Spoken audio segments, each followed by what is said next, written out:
யோவேல் 2வது அதிகாரம் 13வது வசனம். நீங்கள் உங்கள் வஸ்திரங்களை அல்ல, உங்கள் இருதயங்களை கிழித்து உங்கள் தேவனாகிய கர்த்தரிடத்தில் திரும்புங்கள். அவர் இரக்கமும் மன உருக்கமும் நீடிய சாந்தமும் மிகுந்த கிருபையும் உள்ளவர்.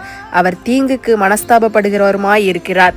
உங்கள் வஸ்திரங்களை அல்ல, உங்கள் இருதயங்களை கிழித்து உங்கள் தேவனாகிய கர்த்தரிடத்தில் திரும்புங்கள் என்று வேதாகமம் சொல்கிறது. வெளிப்புறத்தில் பரிசுத்தமாக இருப்பது மட்டும் தேவனுக்கு போதாதது. நம் உள்ளம் உண்மையாக மனந்திரும்ப வேண்டும் என்பதே இந்த வசனம் கற்பிக்கிறது. பல நேரங்களில் நாம் மனிதர்களுக்கு முன்பாக நல்லவர்களாக நடிக்கலாம்.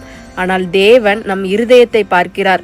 நாம் செய்த தவறுகளை உணர்ந்து கண்ணீரோடு தேவனிடத்தில் திரும்பினால் அவர் நம்மை தள்ளிவிட மாட்டார். ஏனெனில் அவர் இரக்கமுள்ளவர், மன உருக்கமுள்ளவர், நீடிய சாந்தமுள்ளவர், மிகுந்த கிருபையும் உள்ளவர். இன்று நாம் எவ்வளவு தூரம் தேவனை விட்டு விலகி இருந்தாலும் உண்மையான மனம் திரும்புதலோடு அவரிடத்தில் வந்தால் அவர் மன்னித்து புதிய வாழ்க்கையை தருவார்.